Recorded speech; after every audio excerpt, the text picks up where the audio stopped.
ก๋วยเตี๋ยวเป็ดทำไมหรือทำแบบได้อร่อยเป็นทีเด็ดก็เอาน้ำหัวเชื้อเนี่ยทำเป็นน้ำพะโล้2ก่อน แล้วก็เอาน้ำ2เนี่ยไปทำน้ำซุปอีกทีหนึ่งเป็นราชาสตรีทฟู้ดในเรื่องก๋วยเตี๋ยวเป็ดนี่ของแท้เลย หมูสับอีกกิโลนึงใส่เข้าไป หมูสับใส่ลงไปในก๋วยเตี๋ยวเป็ดเพิ่งเคยได้ยินเลยนะร้านนี้นะกินได้แต่หัวยันตูดเขาใส่รากแล้วด้วยครับ หัวเชื้อเป็ดพะโล้สูตรอากง60 ปี เป็นร้านแรกที่เขาใช้อบหม้อดิน สมัยก่อนชามละ400 บาท ตอนเนี้ยราคาเท่าไหร่ เดี๋ยวลุงจะเฉลย เป็นเนื้อเป็ดที่บอกเลยว่ากินแล้วไม่ลืมต้องกลับมาหลาย ๆ ครั้ง เดี๋ยวเนี่ยลุงจะพาไปตะลุยจักรวาลก๋วยเตี๋ยวเป็ดเรียกว่าเป็นร้านในระดับตำนานเลยก็ว่าได้ครับ ถ้าพูดถึงเรื่องก๋วยเตี๋ยวในประเทศไทยลุงบอกเลยว่าเมืองไทยเนี่ยมีก๋วยเตี๋ยวเยอะที่สุดในโลกเลย สารพัดก๋วยเตี๋ยวสารพัดเส้น แต่มีอยู่อย่างหนึ่งทั่วโลกไม่เหมือนใครเลยก๋วยเตี๋ยวเป็ดซึ่งเป็นรสชาติของความเป็นน้ำพะโล้แล้วก็ใช้ความเป็นเป็ดที่หอมกลมกล่อมเรียกว่าหาที่ไหนแทบจะไม่มีทั่วโลกเดี๋ยวเนี่ยลุงจะพาไปตะลุยจักรวาลก๋วยเตี๋ยวเป็ดทั้งไทยและจีนผสมผสานเรียกว่าเป็นร้านในระดับตำนานเลยก็ว่าได้ครับกดไลค์กดแชร์กด Subscribe กดกระดิ่งติดตามลุงด้วยแล้วเดี๋ยวเราเจอกันครับในคลิปนี้ว่าก๋วยเตี๋ยวเป็ดในกรุงเทพมีอะไรที่ไหนอร่อยบ้างไป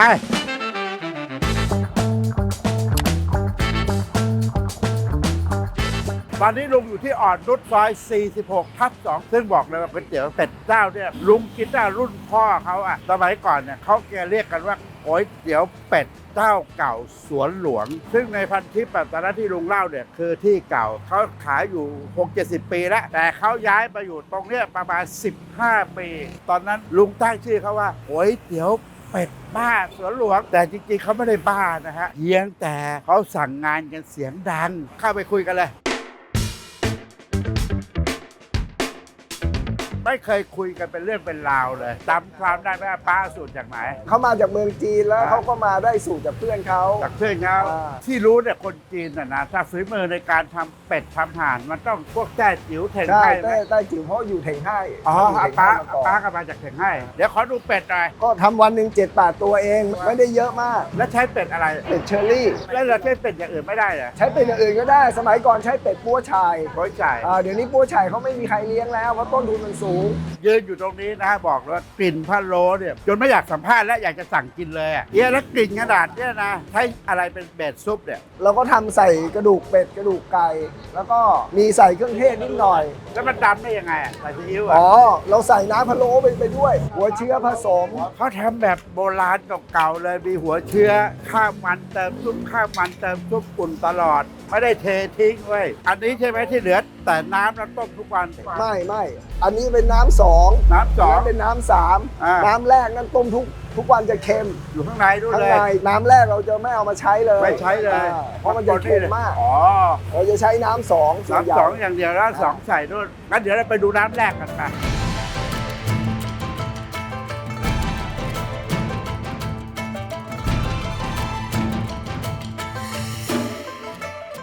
โอ้ยหม้อใหญ่นะไม่ใช่หม้อเล็กเนี่ยก็คือเป็นอมตะของน้ำซุปหัวเชื้อแบบนี้ที่คนจีนที่บอกเฮ้ยทำไมอร่อยทำไมหรือทำแบบได้อร่อยเป็นทีเด็ด จนแบบลูกค้า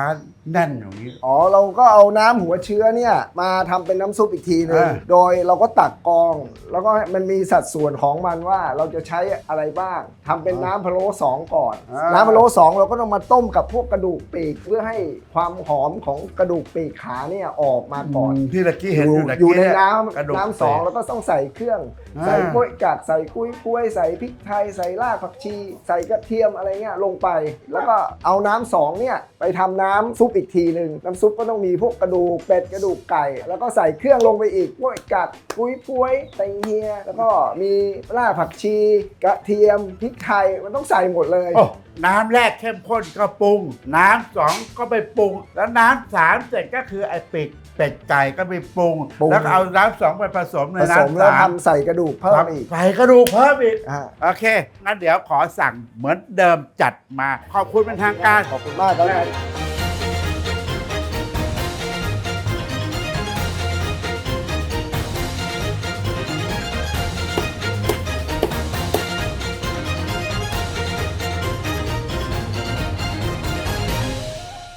จากสัมภาษณ์มาตะกี้นี่นะ ได้กลิ่นแก่น้ำลายเยิ้มไปแล้วสัมภาษณ์เสร็จลุงสั่งสไตล์ของลุงแบบนี้ครับเขาเป็นบะหมี่แห้ง เนื้อไม่เอาหนังเขาก็จะเลาะหนังออกให้ แล้วบะหมี่แห้งเนี่ยเขาลวกได้ดี แล้วเขาก็จะใส่น้ำพะโล้น้ำสองเนี่ยหยอดลงไปให้มันแบบเหมือนคลุกคลิกแล้วคลุกเคล้านี่ฮะนี่ดู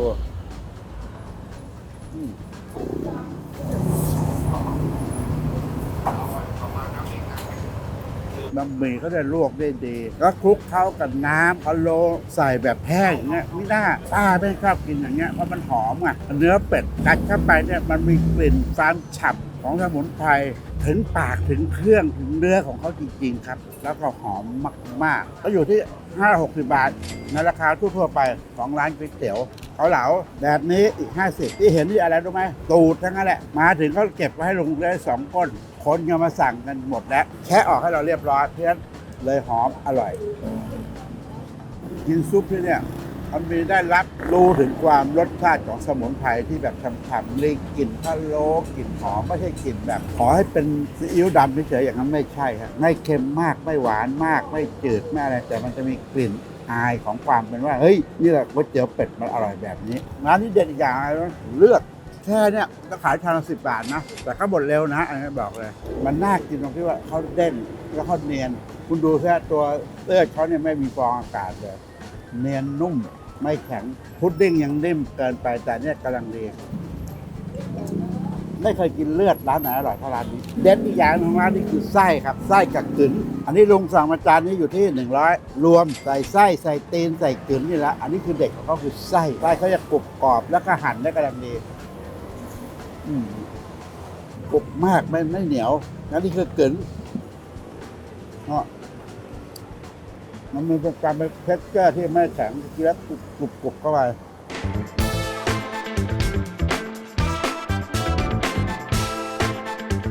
ก๋วยเตี๋ยวเป็ดร้านนี้เป็นก๋วยเตี๋ยวเป็ดสายลึกแบบรากเหง้าจีน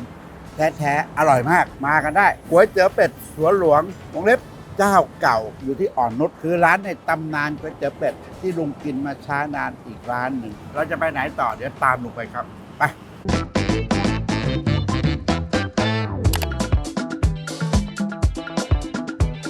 ตอนเนี้ยลงอยู่พระราม 4สะพานเหลืองซอยนี่นะครับจิตพาณิชย์จะบอกเลยว่าร้านเนี่ยครับเป็นราชาสตรีทฟู้ดในเรื่องก๋วยเตี๋ยวเป็ดนี่ของแท้เลยเพราะร้านเขาเนี่ยอยู่ริมถนนในซอยนะฮะซึ่งก็ได้อนุญาตแล้วว่าให้ทำได้ขายได้อยู่ตรงนี้ถึงเขาเป็นสตรีทฟู้ดแต่เขาไม่ธรรมดาครับถ้าการเสิร์ฟแต่ละครั้งนี่ครับเขาใช้เป็นหม้อแบบนี้เสิร์ฟซึ่งสมัยก่อนเป็นหม้อดินแต่ตอนนี้มันเป็นหม้อเงินหม้อ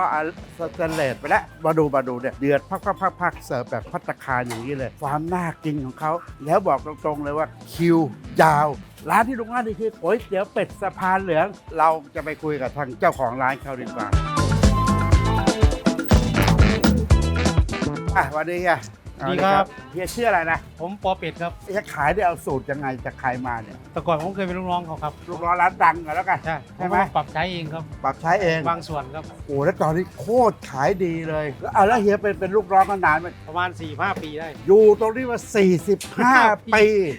โอ้โหแสดงว่าตอนนั้นตอนพี่เปิดตอนนั้นจะวัยรุ่นเลย วัยรุ่นเลย 17 ปีครับ แล้วสูตรเนี่ยมันสูตรเดียวกับไอ้ร้านดังไหมทุกวันนี้มันมีแต่อย่าไปเอ่ยชื่อเขา ไม่ค่อยเหมือนเลย ไม่เหมือนดีกว่าแล้ว เพราะว่ามันตกของเขามันตกรุ่นหลานเขาแล้วมันก็เปลี่ยนแล้ว เปลี่ยนแล้วแล้วของเฮียนี่เป็นสไตล์ไหน ของผมเหรอแต่ตายกึ่งลูกทุ่งอ่ะ ถึงลูกทุ่งเหรอ กินครึ่งอะกินลูก อ๋อจีนทุ่งลูกครึ่งทุ่งนึง เออ เรียกว่าสไตล์ที่อะไรก็ได้ให้มันอร่อย ใช่ ใช่ไหมแล้วทีเด็ดของที่นี่อะไร ได้แก้วของหม้อดินอ่ะ ไส้แก้วอบหม้อดิน แต่ก๋วยเตี๋ยวก็ขายดีนะ ก๋วยเตี๋ยวก็ขายดี เออ แต่ส่วนมากมาร้านเฮียนี่นะคนจะกินอบหม้อดินทั้งนั้นเลย มีใช่ ไหม มี ก๋ ทุ วย ก เตี๋ยว โต๊ะ น้อย ใช่ก๋วยเตี๋ยวน้อย เออ มันก็กินทุกคนอะแต่ว่ามันกินก๋วยเตี๋ยวทุกชามแต่ว่าหม้อดินต้องมีทุก ต้อง โต๊ะ มีทุกโต๊ะ ครับ หม้อดินนี่ ใช่ เรา ครับ เราสามารถรวมได้ทุกอย่างถูกต้องไหม ได้ครับแล้ว จะ แต่ เอาอะไรก็ได้ ใช่ แล้วอะไรทีเด็ดที่ทำให้ลูกค้าเนี่ยมานั่งเยอะอย่างเงี้ยต่างจากร้านอื่นยังไง เป็ดผมเนี่ยมันเป็ดแบบว่าเป็ดสดๆเลยนะไม่แช่เย็นผมไม่เอานะ อ๋อเป็ดสดนะครับ ไม่เอาแช่เย็น แช่เย็น พอมาต้มแล้วนุ่ม นุ่มใช่มันอยู่ที่น้ำแกงเนี่ยครับ มันเด็ดยังไง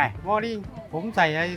กระดูกหมูอะใช้กระดูกหมู6 โล 6 โล กระดูกไก่5 กิโล โอ้โหหม้อแค่นี้นะ เออ แล้วเคี่ยวอยู่เนี่ยนะ ใช่แล้วก็หมูสับอีกกิโลนึงใส่เข้าไป หมูสับด้วย ใช่ สับไปใส่ทำไม ละลายใส่ให้มันหวานไง อ๋อหมูสับให้มันหวาน มันไม่ได้หวานน้ำแกงนะเฮียไม่ได้หวานน้ำตาลนะ อ๋อไม่ได้หวานน้ำตาลเฮ้ยเคล็ดลับต่างที่อื่นเลยนะหมูสับใส่ลงไปในก๋วยเตี๋ยวเป็ดเพิ่งเคยได้ยินเลยนะไม่น่าทำให้คนเยอะแยะไปหมดแบบนี้เลยงั้นเฮียผมขอบะหมี่หนึ่ง ครับ แล้วก็รวมหนึ่ง ครับ นะถุงอ้อกไม่ต้องใส่ ครับ หม้อดินทั้งคู่มานั่งรอกิน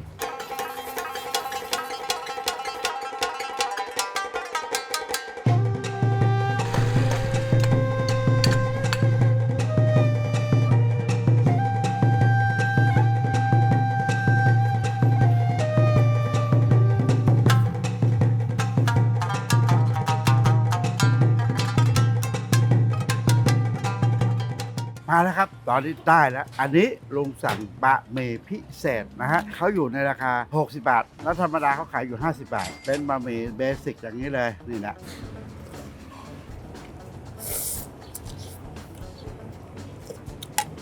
เป็นบะหมี่เป็ดที่รสชาติเค็มหอม แต่ไม่ได้หนักไปทางจีนเยอะ เพราะเขาบอกแล้วเขาเป็ดแบบลูกทุ่งแต่เนื้อเป็ดอร่อย น้ำซุปเขาออกเข้มข้นหอมคืออร่อย แต่ไม่ลึกซึ้งเหมือนเก็บเป็นเครื่องยาจีน ที่ว่ากลิ่นเป็นยาจีนขึ้นมาขนาดนั้น แต่เรียกว่าซดเข้าไปแล้วเชงๆหอมๆเลยแหละครับนี่เรามากินกันตรงนี้แล้วบะหมี่ลุงก็สั่งเกาเหลาหม้อดินที่เขานิยมกัน เริ่มต้นคือด้วย 150 ถึง 200 บาท อันนี้เป็น 2 ราคาลุงว่ามันเข้มข้นนะเขาใส่ลงไปในเดือดปุ๊บปั๊บเลยเรามาดูจากซอสของเขาเนี่ยเขาจะเข้มข้นกว่าที่เป็นก๋วยเตี๋ยวนะฮะอันนี้เข้มเลยแต่สามารถเข้มแบบซดเปล่าๆได้แล้วตัวเลือดเขาเอาก่อนเลยเบสิกเลยเลือดดีนุ่มฮะแล้วลุงก็สั่งรวมมานะมันก็มีปีกนี่มีปีกครับ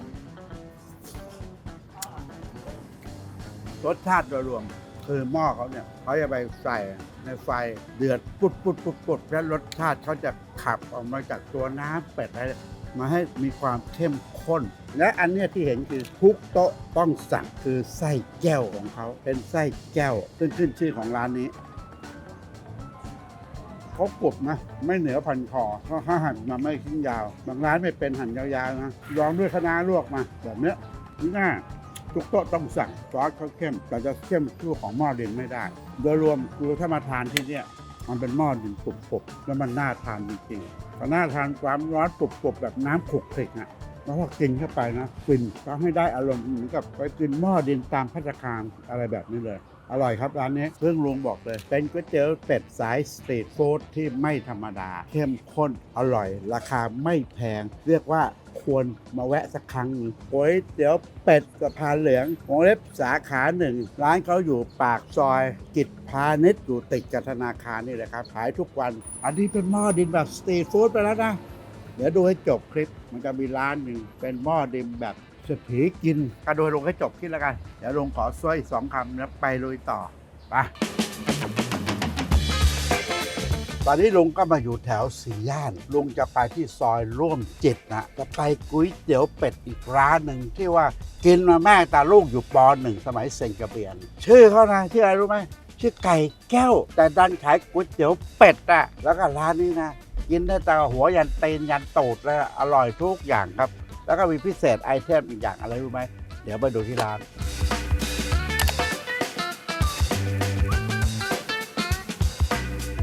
ตอนนี้ลุงมาอยู่ที่ซอยร่วมจิตสีย่านลุงอยู่ที่ร้านนี้เลยครับก๋วยเตี๋ยวไก่แก้วหรือไก่แก้วก๋วยเตี๋ยวเป็ดร้านเขามีเอกลักษณ์ของความเป็นน้ำซุปที่ผสมผสานกับแต้จิ๋วกับความเป็นไทยเรียกว่าเด็ดดวงแค่ไหนงั้นเดี๋ยวเราเข้าไปดูร้านกันไป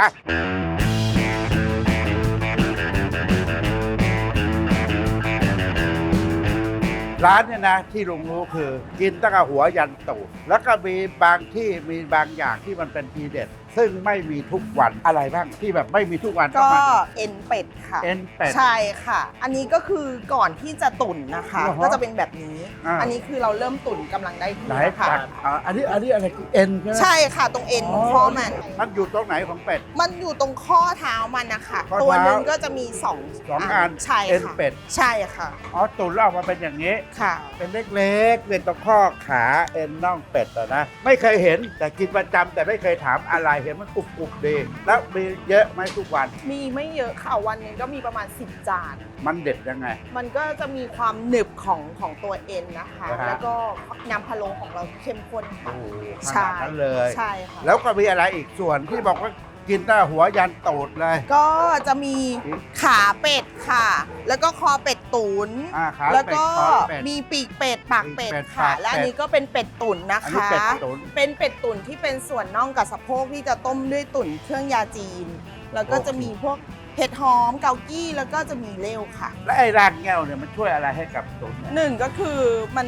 ดับกลิ่นคาวส่วนหนึ่งนะคะ ดับกลิ่นคาว ใช่ แล้วสองเนี่ยก็คือกลิ่นมันหอมแน่นอนอยู่แล้ว ใช่ คือลูกค้าที่เดินผ่านที่ร้านเนี่ยจะบอกว่าหอมมากๆค่ะ อันนี้คือ ไม่ใช่แค่หอมพะโล้มาแถหอมความเป็นแง่ว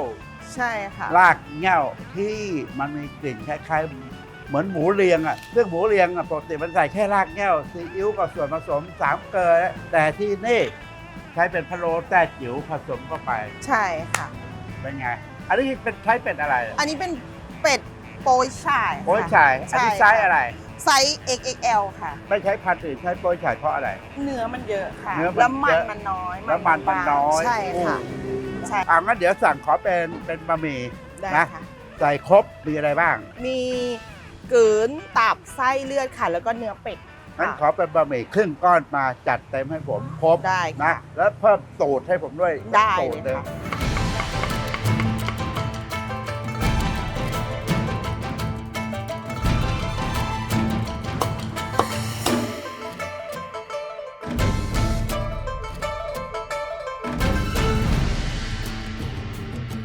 โอเคเลย และไอเทมของร้านนี้คือ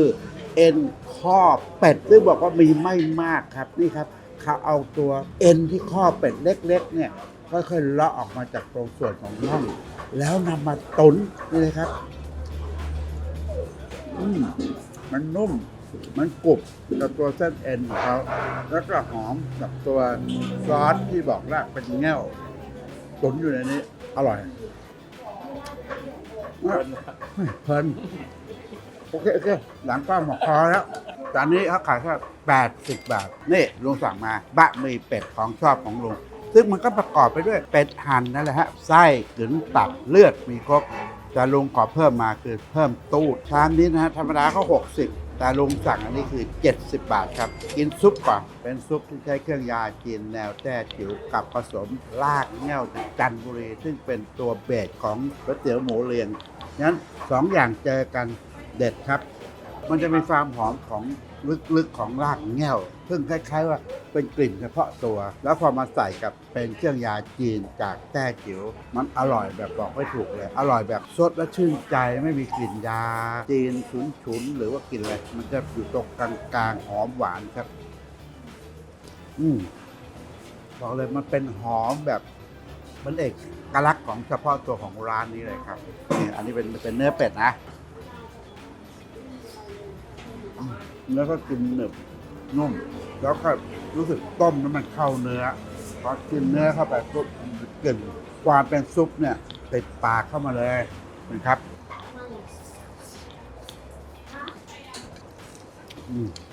เรียกว่าเป็นก๋วยเตี๋ยวเป็ดที่มีน้ำซุปที่หวานหอมอร่อยเนื้อเป็ดเข้าเรียกว่าอันนี้นะให้10 เต็ม 10ลุงไม่หักเลยอร่อยครับก็อย่างที่บอกร้านเนี่ยกินตั้งแต่หัวยันตูดเลยนี่ไงตูดเป็ดที่เขาแล่ออกมาเป็นอย่างนี้ที่บอกว่าต้องตัดตัวติ่งสาบออกไป2 ปุ่มแล้วกินได้แล้วอร่อยด้วยเมื่อก่อนคนกินตูดเป็ดตูดไก่ที่รังเกียจแต่เดี๋ยวนี้ตูดเป็ดไก่หมดก่อนเพื่อนอร่อยวะมันนุ่มมันมีมันเนื้อเกิดอย่าไปอคติว่ามันตูดนี่แหละคือสุดยอดความอร่อยสำหรับลุงมันชอบตูดเป็ดตูดไก่เนี่ยนึบอร่อยเลยตูดไปแล้วนี่มาปากตูดแล้วปากก็คือลิ้นเป็ดดีๆนี่เองครับซึ่งบางที่เนี่ยเขาก็เอาลิ้นแบบเป็นโลมาแต่นี่คือลิ้นติดปากมาเลยผ่านลิ้นไปแล้วครับตอนนี้เรามาดูตับขืนสรุปที่นี่เครื่องในเลือดนุ่มตับเดียนกลืนกรุบไส้กรุบเด็ดครับมากินข้างนอกบ้างปีกคอ ตีนเรียกว่าซอสของเขาซุปของเขาต้มเนี่ยดีมากแล้วมันซึมซับเข้าไปในตัวเนื้อพวกนี้เลยมีความรู้สึกว่าอร่อยครับไอเทมอีกอย่างหนึ่งของลุงถ้าลุงมาร้านนี้นี่ครับอันนี้คือเกี๊ยวลุงกินมาสมัยก่อนทีแรกลุงเข้าใจผิดว่าเป็นเกี๊ยวเป็ดซึ่งเมื่อกี้ครูใจเจ็ดบอกใช่สมัยก่อนตอนที่ลุงกินใหม่ๆเมื่อ30 ปีที่แล้วเป็นเกี๊ยวเป็ดจริงๆแต่พอมารุ่นหลังๆเนี่ยมันเริ่มมีปัญหาในการต้มแล้วมันแตกแล้วลูกสาวก็เลยมาเปลี่ยนเป็นเกี๊ยวกุ้งกับหมูแต่ลุงกินแล้วก็คิดว่าเป็นเป็ดมาตลอดแหละระยะหลังแต่ที่จริงตอนนี้ไม่ใช่แล้วเป็นเกี๊ยวกุ้งกับหมูอร่อยครับอร่อยเลยแหละเนี่ยอยู่ที่80 บาทครับเป็นน้ำก็ได้อะไรก็ได้อันนี้เป็นไงสไตล์ร้านนี้คือเป็นเป็ดที่ดีมากมีส่วนผสมของสูตรจีนแต่จิ๋วเอารากแง่วของจันทบุรีมาใส่นี่พอกินออกมามันก็เป็นผสมเนี่ยลูกครึ่งไทยจีนอย่างที่ลุงบอกอะไรของครบหัวยันโตดอ่ะแล้วก็มีข้อเกื้อจานนี้มีครบทุกอย่างร้านไก่แก้วอยู่ซอยร่วมจิตพิกัดแถว4 ย่านใครนะเป็นสายเอ็กโซติกนะแบบซอมบี้นะมาได้เลยกินหัวยันโตดมีไส้ให้กินด้วยอร่อยสำหรับซีรีส์ก๋วยเตี๋ยวเป็ดต่อไปจะไปกินร้านไหนตามลงไปครับไป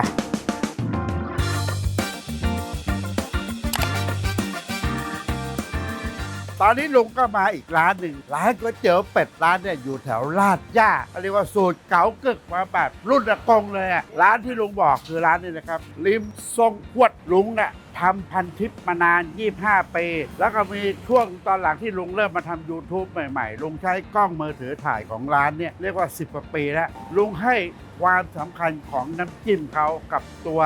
อะไหล่เป็ดที่เป็นพะโล้โคตรอร่อยเดี๋ยวเราเข้าไปในร้านกันสวัสดีแจ้สวัสดีค่ะเดี๋ยวชื่อบีค่ะ เป็นรุ่นที่ 3 ค่ะ รุ่นหลานแล้ว รุ่น ค่ะ หลานแล้ว ค่ะ อันนั้นก็คือรุ่นอากงใช่ไหม เริ่มแรกคือรุ่นอากงค่ะ อันนี้เป็นสูตรอะไร เริ่มแรกก็คือมาจากอากงอะค่ะ เป็นคนเริ่มต้นทำเลยค่ะ อากงสัวเถาค่ะ อากงนี่มาจากสัวเถาเลยไหม ใช่ค่ะ แล้วสูตรนี้ก็จากสัวเถานะ ใช่ค่ะ ไม่ได้แบบมาเรียนในเมืองไทย ไม่เขาคิดแบบเหมือนเป็นสูตรในครอบครัวค่ะเขาก็มาเริ่มทำเอง ถามนิดนึงส่วนมากสูตรเมืองจีนเนี่ยน้ำพะโล้นี่ใช้แบบต้มจนหัวเชื้อ ค่ะ ต้มทุกวันไม่มีเปลี่ยนไม่มีเทไหม ทบไปทบมาทบไปเรื่ อ๋ อย อ ๆค่ะ ใช้วิธี ไม่มีทิ้ง ล่าสุดกี่ปีแล้ว ประมาณเกือบ60 ปีได้ค่ะตั้งแต่เปิดร้านมาก็คือใช้ทบมาเรื่อยๆค่ะ ไม่มีเปลี่ยนเลย แม้แต่วันที่ปิดร้านก็ต้องอุ่นเอาไว้ เพื่อไม่ให้เสียเราใช้ทบมาเรื่อย พก ๆค่ะ มาเรื่อยๆอ๋อ ค่ะ อันนี้ไม่เปลี่ยนนะ เดี๋ยวเราเข้ามาดูหัวเชื้อเป็ดพะโล้สูตรอากง60 ปี เป็นยังไงตามมา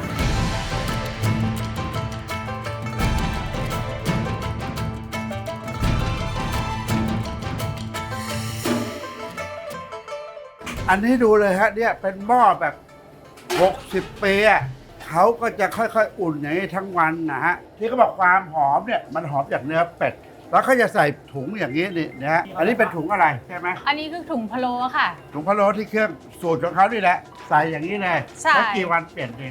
ประมาณได้ 2 อาทิตย์ค่ะ 2 อาทิตย์เปลี่ยนที ใช่ ก็ ค่ะ เปลี่ยนทีแต่ว่าเราก็เพิ่ม ทำถุง น้ำ เลยใช่ต้อง ทั้งถุง เพิ่มเติมน้ำเปล่าแล้วพะโล้ก็ใช้ของเดิม อ๋อ แล้วก็อันนี้ แล้วเพิ่ม ค่ะ อันนี้เข้าไป ใช่ 2 อา ค่ะ ทิตย์เปลี่ยนทีถุงเนี่ยกี่ชนิด เครื่องเทศทั้งหมด9 ชนิด ส่งกันมารุ่นต่อรุ่นอย่างนี้เลย ใช่ค่ะ แล้วก็พวกนี้ก็คือต้องซื้อจากเยาวราชเท่านั้นถึงจะได้ของที่มีคุณภาพดีกลิ่นหอมค่ะ อย่างนี้ก็ดีอย่างคือมันไม่กระจายและการกรองมันง่ายขึ้นใช่ไหม ค่ะ แล้วทีเด็ดของซุปที่เนี่ยมันยังไง อันเนี้ยค่ะเราจะเน้นต้มให้เค็มก่อน เพื่อที่จะเหมือนเนื้อเป็ดอะค่ะมันจะได้มีความมีรสชาติ แล้วก็ส่วนเครื่องเทศอย่างเงี้ยเราก็ใส่อัดแน่นเพื่อให้เนื้อมีกลิ่นหอมเวลาเราต้มก็คือใช้ไฟแรงอะค่ะเพื่อให้เนื้อมันนุ่มเข้าไปถึงข้างใน อ๋อไม่ใช่สักแต่เด็ดเดี๋ยวแล้วจุ่มไม่ใช่ ค่ะ ต้องเป็นตามสเต็ป ทั้งหอมและนุ่มอันนี้คือเอกลักษณ์ของร้านเราค่ะ โอเค วันนึงเนี่ยตกกี่ตัวประ ก็ มา ป ณ ระมาณ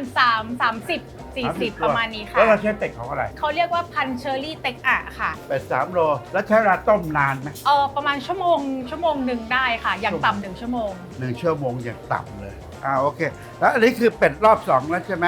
ใช่ แล้วเรา ค่ะ ต้องทำยังไงก่อนไหมที่จะนำลงไปต้มเนี่ย พอเราได้เป็ดสดมาค่ะ เราก็ต้องเอามา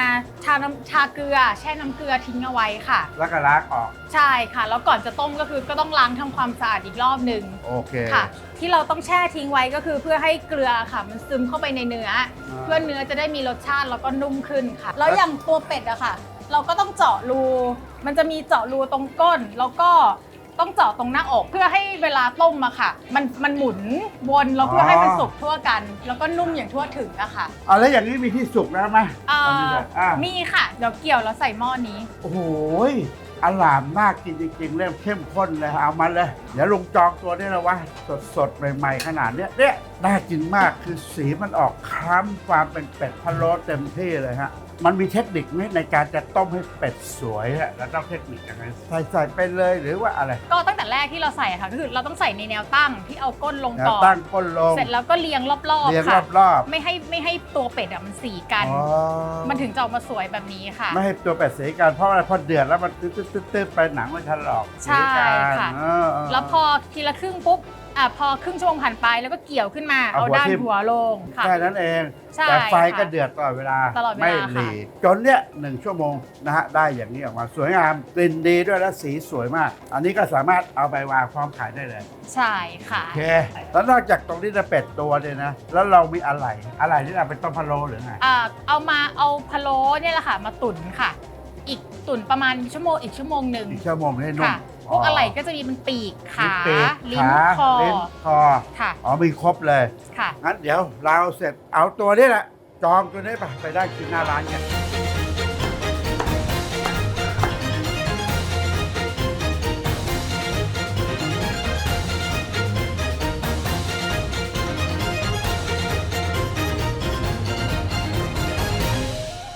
ได้เวลาที่รอคอยก๋วยเตี๋ยวเป็ดในตำนานของอากง60 ปีอีกร้านหนึ่งซึ่งร้านเนี่ยลุงมานะลุงจะทีเด็ดของเขาก็คือลุงจะเล่นอะไรเนี่ยแล้วก็น้ำจิ้มเนี่ย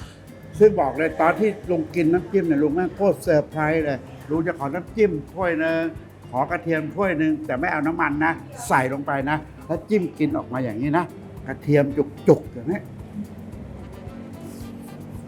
คือความอร่อยของน้ำจิ้มมันจะออกเปรี้ยวหวานหอมแล้วลุงใส่กระเทียมลงไปโอ้โหยิ่งเรียกว่าฟินจนกินจนแบบมันฟินเนี่ยมาอย่างเดียวไปบ้านคนเดียวลุงรอดหมดจานเลยครับสำหรับจานนี้เขาขายอยู่ที่120 90ก็มี100 นึงก็มี120ของลุงที่สั่ง120แล้วก๋วยเตี๋ยวเนี่ยบะหมี่ชามละ55 บาทแล้วก็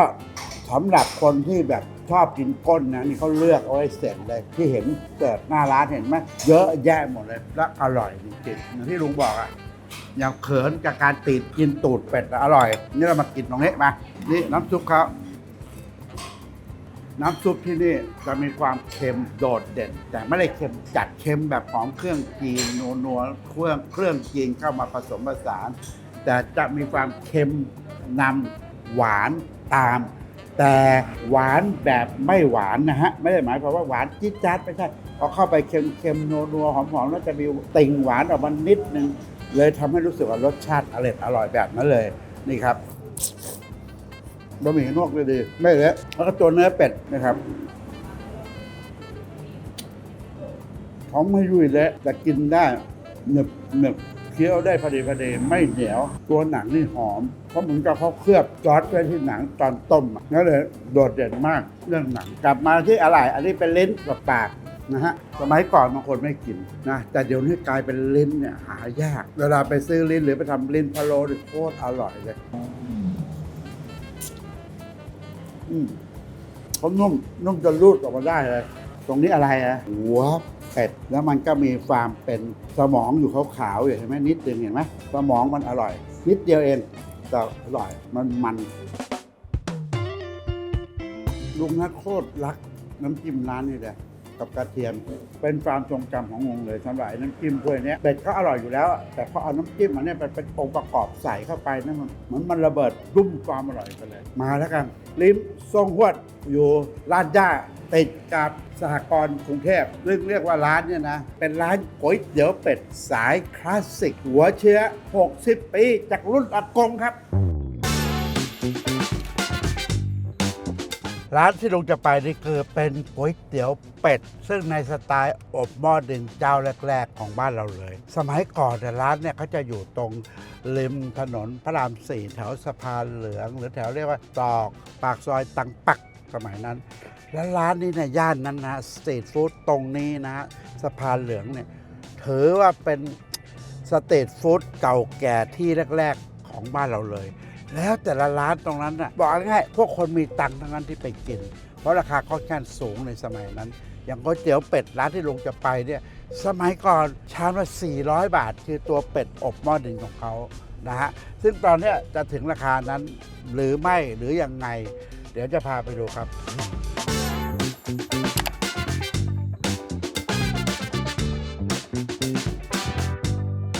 ตอนนี้ลุงอยู่บรรทัดทองลุงเอารถมาจอดที่สเตเดียมวันแล้วเดินออกมาที่3 ห้องครับ วันนี้ลุงจะมาพากินก๋วยเตี๋ยวเป็ดพะโล้ในตำนาน ซึ่งบอกเลยว่าสมัย 30 ปีที่แล้วก๋วยเตี๋ยวเป็ดร้านเนี่ยเป็นที่นิยมของพวกคนมีสตางค์ใครจะกินหรือลูกค้าร้านนี้บอกเลยต้องเป็นคนมีสตางค์อย่างชามหนึ่งเนี่ยเริ่มต้นอาจจะถึง400 บาท ในสมัยเกือบ30 ปีที่แล้ว แต่ปัจจุบันเนี่ยร้านค้าเขาบอกลุงว่าเขาปรับราคาลงมาแล้ว มีเฉพาะเมนูบางเมนูที่เป็นซิกเนเจอร์ของเขาเรียกว่าร้านเนี่ยเป็นราชาเป็ดพะโล้อบหม้อดินตั้งซุยเฮงโภชนาครับ รุ่นลุงได้ยินแล้วอ๋อเลยไหมไปงั้นเดี๋ยวเข้าไปข้างในกัน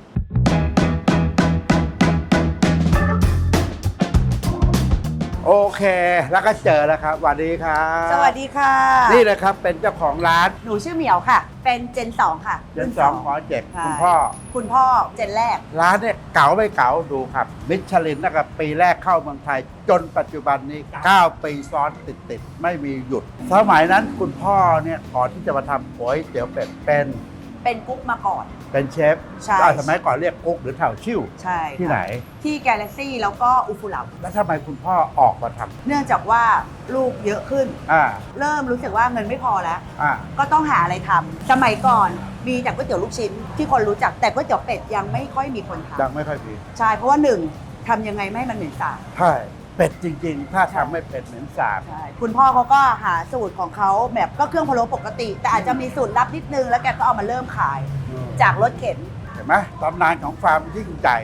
การเริ่มต้นคือเข็นรถเปล่ากลับบ้าน อันนี้เป็นสูตรเด็ดเป็นตัวเติมสำหรับ ใช่ค่ะ แต่ละชาม น้ำพะโล้ตัวนี้เป็นหัวเชื้อ หัวเชื้อ หัวเชื้อในการทำน้ำแกงในการทำหม้อดินทำทุกอย่างเลยในร้าน เด็ดยังไง ไม่มีน้ำตาล ไม่หวาน ไม่เค็ม คนจีนเรียกว่าเชงเชง เชงกับกลิ่นพะโล้คือเป็นรสชาติกลิ่นแบบธรรมชาติ แล้วเป็ดคุณเหมียวใช้เป็ดอะไร คอมเหมียวใช้เป็ดบริษัทบางกอกแลนด์ค่ะ บางกอกแลนด์นะ ใช่ อันนี้ไซส์อะไรครับ อันนี้ไซส์ XL กับ XXL ค่ะ เราจะคราฟกัน แต่ว่าเราใช้แค่ 2 ไซส์นี้ สอง คือ ไซส์นี้ ตัว 3 โลกว่า เพราะอะไรเพราะถ้าไซส์เล็กมันจะเป็นยังไง ไซส์เล็กอ่ะมันจะไม่ค่อยได้เนื้อค่ะ เวลาที่เราต้มมาแล้วเวลาที่เราแล่ออกมาแล้วเนี่ยมันจะเหลือประมาณอันนี้คือไซส์ใหญ่เนี่ยหนึ่งเนื้ออกมันได้ เนื้ออก มันแน่น อกแน่น สะโพกเต็ม สะโพกเด้ แต่ ง ถ้าเป็นไซส์เล็กปุ๊บอะอกมันจะแฟบ แล้วออกมาเนี่ยถ้าเป็นชิ้นส่วนแล้วชิ้นส่วนเราขายอะไรบ้าง เหนียวขายมีปีกค่ะ ปีกเป็ดใช่ เป็ด แล้วก็มีขา ขา เครื่องในที่ร้านมีแค่กึ๋น ตับ ไส้เลือดตับไม่มีค่ะดั้งเดิมเราไม่มีตับ แล้วดูที่ลุงเหลือบไปเห็นไส้แก้วเขาเข้าไปดูดิความเป็นไส้แก้วเขาเป็นถังเลยนะ แล้วก็ซิกเนเจอร์ที่นี่อีกอย่างคือเป็นร้านแรกที่เขาใช้อบหม้อดิน ทีแรกก็จะใช้หม้ออะไร แรกๆเดี๋ยวใช้หม้อเหล็กค่ะ หม้อเหล็กเลย แต่ที่ไม่ใช้ต่อเพราะเตี๋ยบอกว่ามันร้อนเร็ว แต่มันก็เย็นเร็ว พอเดินไปเสิร์ฟลูกค้าปุ๊บไม่ถึง 5 นาทีไม่อร่อยแล้ว ตอนนี้ยังมีอยู่ใช้กับเมนู อันนี้สำหรับเมนูใส่ถุง แล้วเสร็จแล้วไม่ใช้แล้วเปลี่ยนเป็นอะไร ต่อไปเหมียวก็เลยไปเสิร์ชหาหม้อที่มาจากเมืองจีน จะมีความแตกต่างก็คือ เขาเป็นหม้อเคลือบ แต่ว่าเขาอบมาที่อุณหภูมิประมาณ 80 ไม่ถึง 100 ค่ะ เพราะฉะนั้นเวลาที่เหมียวเอามาต้มต่อเนี่ยมันสามารถต้มและเก็บความร้อนได้ดี เวลาที่เราไปเสิร์ฟลูกค้า บางทีลูกค้าทานจะหมดแล้วหม้อดินยังร้อนอยู่ จนใช้มาถึงปัจจุบันนี้ ใช่ แล้วที่สำคัญคือมันใช้ค่อนข้างทน แล้วก็นี่ไงนี่ไง อันนี้คือแมนนวลเลยค่ะ เป็นออริจินอลมากๆ ต้องมีไม้แล้วก็มีราคา นี่เห็นไหมราคาอยู่ตรงนี้คิดง่ายๆพอแถมเท่าไหร่ปุ๊บปลายยกหม้อนี้ 250 คือราคามันจะแตกต่างกับการที่ลูกค้าสั่งจะใส่อะไรยังไงถูกต้องไหม ใช่ค่ะ โอ้เพราะฉะนั้นพอดูดีเทลของเขาแล้วเริ่มตั้งแต่ง่ายๆ คือภาชนะที่เป็นหม้อการเลือกเป็ด การคัดสรรเป็ด การต้มทุกๆอย่างเนี่ยเลยไม่แปลกใจว่าบอกเลยว่าเป็นเจ้ายุทธจักรแห่งร้านก๋วยเตี๋ยวเป็ดหม้อดินที่อยู่มากว่า 50 ปีครับของตั้งซุยเองร้านนี้ งั้นโอเค ขอบคุณคุณเหมียวขอบคุณมาก ขอบ เดี๋ยว คุณค่ะ ขอลาไปกินก่อนแล้วเดี๋ยวค่อยลุยต่อครับว่าจะยังไงไป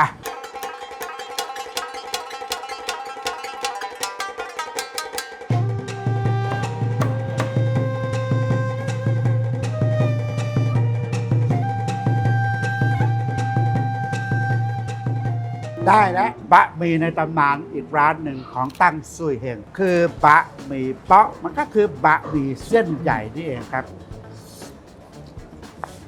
เดี๋ยวเราลองน้ำซุปเขาเป็นสูตรที่ว่า มีความเป็นพะโล้นัวๆหอมๆกินง่าย ไม่เค็มไม่หวานไม่โดด คือเป็นรสชาติคลาสสิกที่เราอยู่กันมาตั้ง30-40 ปีแล้วล่ะอันนี้เป็นเนื้อเป็ด รู้เลยว่าเป็นเป็ดสดหนึบนุ่มหอมเคี้ยวแต่ละคำเข้าไปเนี่ยมันจะมีกลิ่นพะโล้แตกปากออกมาแบบนั้นเลยอย่างจานเนี่ยลุงสั่งบะหมี่เปาะเป็ดล้วนอยู่ที่60 บาทครับนี่เป็นซิกเนเจอร์ของเขานี่ครับเป็นแบบว่าหม้อดินรวมอุ้ยยังร้อนอยู่เลยนะหม้อดินรวมพอเราเห็นอย่างเงี้ยปุ๊บจิ้มกับน้ำจิ้มอย่างนี้เขาจะมีรวมให้เรามีปีกมีขามีเลือดมีอะไรพวกนี้เลยนะฮะอันเนี้ยคอมเมนต์มาราคาเท่าไหร่เดี๋ยวลุงจะเฉลยนี่ครับ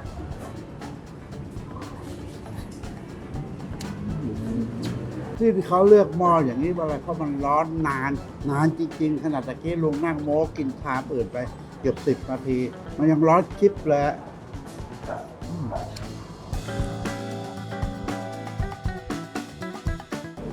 พะโล้เขาหอมนัวเค็มๆแต่อันเนี้ยจะรสจัดต่อความเป็นซอสเป็นน้ำก๋วยเตี๋ยวตัวซุปตัวซอสถือว่าดีแต่เข้มข้นกว่าความเป็นของก๋วยเตี๋ยวครับอร่อยนะตีนเป็ดก็นุ่มรูดออกจากปากได้ข้อขาเป็ดก็ดีปีกก็ดีเรียกว่าทุกอย่างนุ่มเข้าปากปุ๊บดุน2 ทีหลุดจากกระดูกโอเคอย่างที่มิกของเขาที่บอกเนี่ยราคาเขาอยู่ในนี้ครับ250 บาทสำหรับหม้อนี้ครับนี่เราผ่านไปหม้อดินแล้วนี่ก็เป็นกิมมิคของเขาที่เขาบอกว่าเป็นปากเป็ดแต่ว่าจานเนี่ยเขาเอาตัวขอบปากหัวกะโหลกออกเป็นเหลือแต่เป็นลิ้นนะไม่มีปากมาให้แล้วเป็นลิ้นล้วนๆเลยเห็นไหมครับ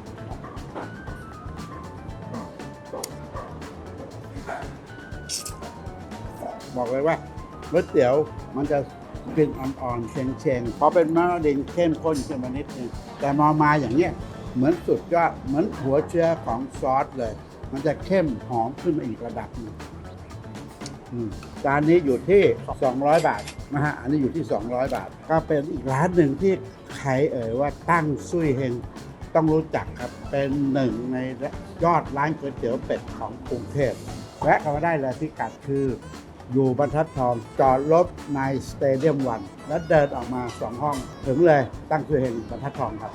ตอนนี้มากินร้านในตำนานแล้วเดี๋ยวลุงจะไปกินร้านไหนต่อตามไปครับ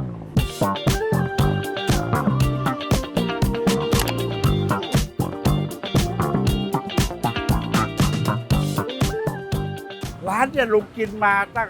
แต่จะพูดกันว่าก่อนแต่งงานอีกนะฮะประมาณ 40-50 ปีแล้วสมัยก่อนเนี่ยเขาจะขายอยู่ตรงนู้นเป็นตลาดนะฮะแล้วก็เป็นหลังคาสังกะสีตกเย็นเนี่ยนะรถจะจอดแน่นคนเก็บทุกร้านปัจจุบันนี้เขาย้ายมาอยู่ตรงพระราม 4เยื้องๆกับที่เก่าสมัย 30-40 ปีที่แล้วเลยครับซึ่งร้านเนี่ยนะบอกเลยว่าถ้าเป็นคน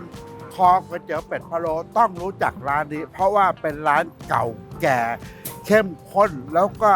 เป็นเนื้อเป็ดที่บอกเลยว่ากินแล้วไม่ลืมต้องกลับมาหลายๆครั้งเสียก๋วยเตี๋ยวเป็ดล็อกอ๋อแล้วใช่ไหมฮะสำหรับคนรุ่นลุงเนี่ยสมัยก่อนจะต้องรู้จักกันทุกคนโอเคสวัสดีครับเฮียสวัสดี สวัสดีครับคุณลุงครับ นี่ สวัสดีครับ พี่ชัยเฮียรุ่นไหน รุ่นที่ 2 ครับ แล้วตอนนั้นเนี่ยนะอาป้าเอาสูตรจากไหน ป้าเนี่ยสมัยก่อนเนี่ยเขาเป็นเถาชิ่วมาก่อน พ่อชื่อ เป็นเถาชิ่วที่ต่างจัวหลี พ่อชื่อตั้งตัวเหล ใช่ก็เป็นเถาชิ่วอยู่หลายปีครับแล้วก็ตอนหลังก็ออกมาก็มาทำเป็นรถซาเล้งสมัยก่อนถีบเนี่ยฮะขายรัดหน้าขายข้าวต้มปลา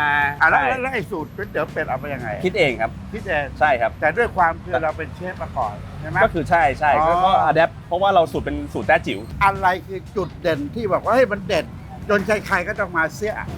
ที่ร้านเราน้ำซุป เบสน้ำซุปเป็นหลักครับเบสที่ร้านเราจะไม่ใช่พะโล้อย่างที่ทุกคนเอาทุกอย่างมาใส่ในตัวน้ำซุปให้ลูกค้าทาน จะเป็นเบสที่มาจากหัวเชื้อหม้อใหญ่แล้วมาปรุงอีกที แล้ว นึง ค่อยๆมาผสม แล้วค่อยมาผสม น้ำ กระดูก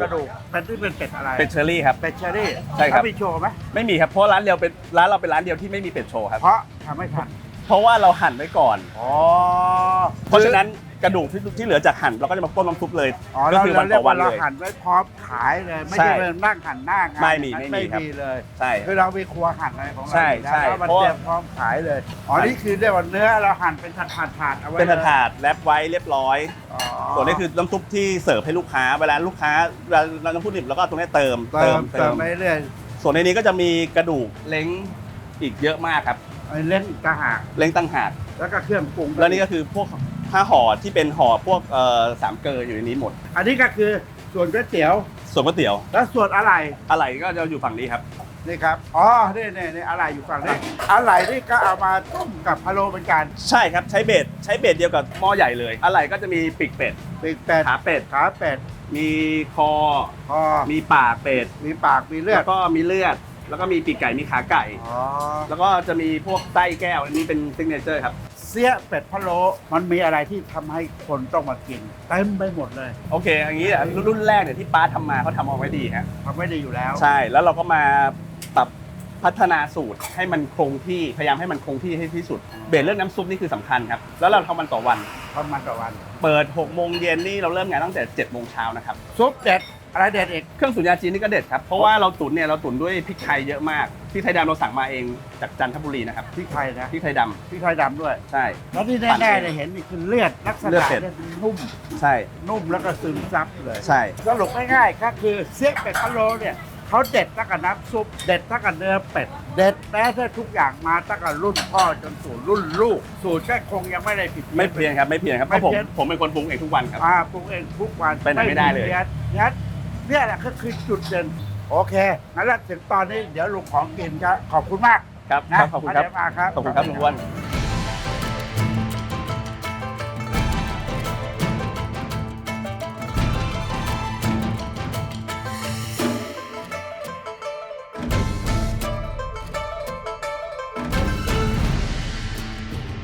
หลังจากโรยหน้าเตาแล้วลุงก็สั่งเลยนี่บะหมี่แห้งอยากจะบอกว่า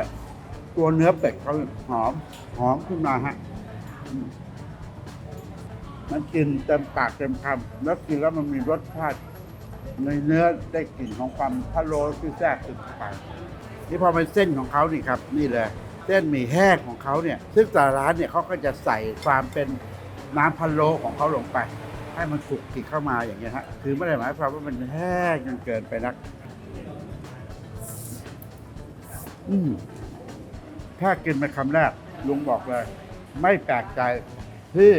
50-60 ปีมาแล้วเนี่ย ยังมีความประทับใจ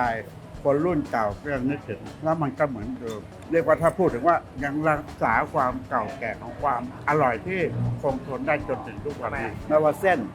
หนึบไม่เละไม่แฉะตัวเป็ดก็เต็มปากเต็มคำกัดไปมันมีรสชาติของความเป็นซอสน้ำพะโล้ซึมซับเข้าไปในเนื้อเป็ดแล้วก็อันนี้ก็คือไส้กับเลือดซึ่งอันเนี้ยถ้าเป็นนักกินทั่วไปเขาก็จะสั่งมาประมาณนี้เฮ้ยไส้กับเลือดดีปนกันได้แล้วนี่เรียกว่าเด็ดแล้วดูไส้แก้วมาดู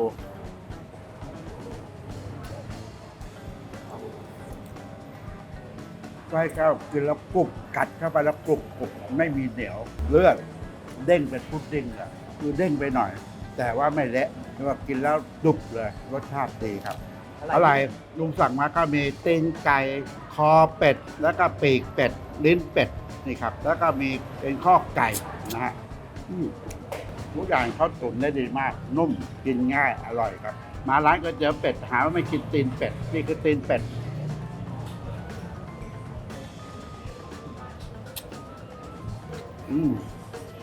อะไรเป็ดทุกอย่างนุ่มซึมของความเป็นซอสพอกัดเข้าไปเรียกว่ารูดปึ๊ดกระดูกติดออกมาเลยต่างหากส่วนราคาก๋วยเตี๋ยวอันนี้อยู่ที่65 บาทนะฮะแล้วก็อันนี้อะไหล่รวมอยู่ที่180 บาทอันนี้รวมอะไหล่ทุกอย่างนะฮะส่วนเป็ดพันลุงสั่งมาไซส์เดียวอันนี้อยู่ที่220เป็นเนื้อเป็ดล้วนๆแบบนี้แต่ว่า ราดซอสของเขาจะออกเหนียวนิดๆนะฮะอันนี้เหมาะสำหรับแบบทานข้าวทานเปล่าๆได้เลย แล้วก็ไส้เลือดนี่ก็อยู่ที่ 120 บาทเรียกว่าสมคุณค่ากับที่รอคอยมานานที่ลุงจะมาร้านเสี้ยแบบนี้ครับใครที่ชอบกินก๋วยเตี๋ยวเป็ดสายเข้มข้นทั้งน้ำซุปเข้มข้นของความเป็นพะโล้ร้านนี้มาได้เลย มันจะเบสออกมาเข้มซุปพะโล้กับเข้มของความเป็นสามเกลอมีพริกไทยนำออกมานิดนึงแต่ไม่ได้แบบเวอร์จนเผ็ดขนาดนั้นนะถือว่าร้านนี้เด็ดครับฝากได้เลยครับ ร้านเก่าแก่ลุงกินมานานเสียก๋วยเตี๋ยวเป็ดพระรามสี่อยู่ตรงโค้งพระรามสี่ตรงนี้พอดีเปิดตั้งแต่ 6 โมงจนถึง 5 ทุ่มหยุดวันอาทิตย์ครับ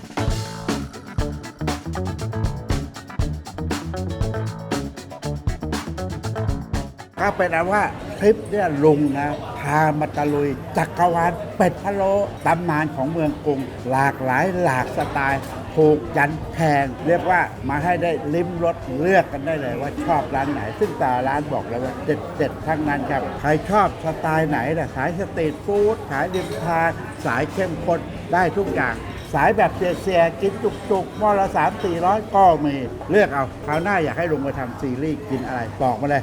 แล้วลุงไปช่วยลุงกดไลค์กดแชร์กดซับสไครต์กดกระดิ่งติดตามลุงไว้ด้วยนะสวัสดีครับ บ๊ายบาย